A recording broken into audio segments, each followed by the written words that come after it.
មានលក់សរោមនេះនៅមានលក់សរោមនេះអត់បងមានលក់សរោមនេះអត់បងបែរមានលក់សរោមនេះអត់ថ្ងៃនេះខ្ញុំមកផ្សារលើកំពង់សោមស្វែងរកតូបលក់សរោមលៀងបឺតជាតិពុលរបស់ខ្ញុំបានលុយ$100ជំរាបសួរបងបែរមានលក់សរោមនេះអត់បង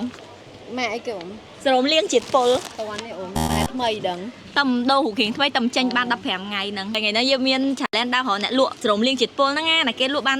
$100វាជួយបឺតជាតិពុលចេញពីមុខបាត់មុនសាច់មុនកាំងក្បាលខ្មៅក្បាលសបាត់មុនបាត់ជាំហើយមុខសបងមានលក់សរោមនេះអត់បងបែរមានលក់សរោមនេះអត់អត់មានតែប៉ុន្តែខ្ញុំពេលដាក់ឲ្យវាប្រឡងប្រែពណ៌ប្រផេះហ្មងហាប្រផេះប៉ុន្តែវាចាក់មកឈិបហ្នឹងឲ្យវាបឺតជាតិពុលហ៎បងមកទឹក5ដង2ដងបានហើយតែមួយផ្លែតែវាឡើងពណ៌ប្រផេះហើយម៉ាសាលាងទឹកចេញហើយបែរគួរបិទម៉ាស់ឬក៏លាបលេផ្ដល់សំណើមអូយមុខផ្លែកលឿនណាសាច់មុខគាត់ឡើងម៉ត់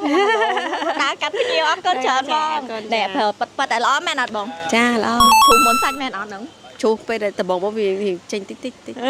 អូយរំភើបដែរនេះជួបអតិជនប៉ិតហ្មងដើរ3 4 5តោបែអត់តន់ជួបអ្នកលក់អីក៏ប៉ុន្តែរៀងរំភើបចិត្តដែរដោយសារជួបអ្នកទិញប៉ិត feedback ហ្មងអូយអញ្ចឹងរៀងរំភើបចិត្តដែរថាអេសរោមនេះផ្ដល់អ្នកស្គាល់ច្រើនឯតាហើយមានអ្នកប្រើទទួលបានលទ្ធផលក៏ច្រើនដែរជំរាបសួរបងសុំសួរមួយបែរមានលក់សរោមនេះអត់មានហ្នឹងបងទីតាំងតូបបែរនៅណាដែរលើកំពង់សោមអូខេអញ្ចឹងអ្នកនៅសាលើកំពង់សោមកុំភ្លេចណាចង់បានគ្រឿងក្អូបអីគាត់មានទាំងអស់នៅតែនេះមួយ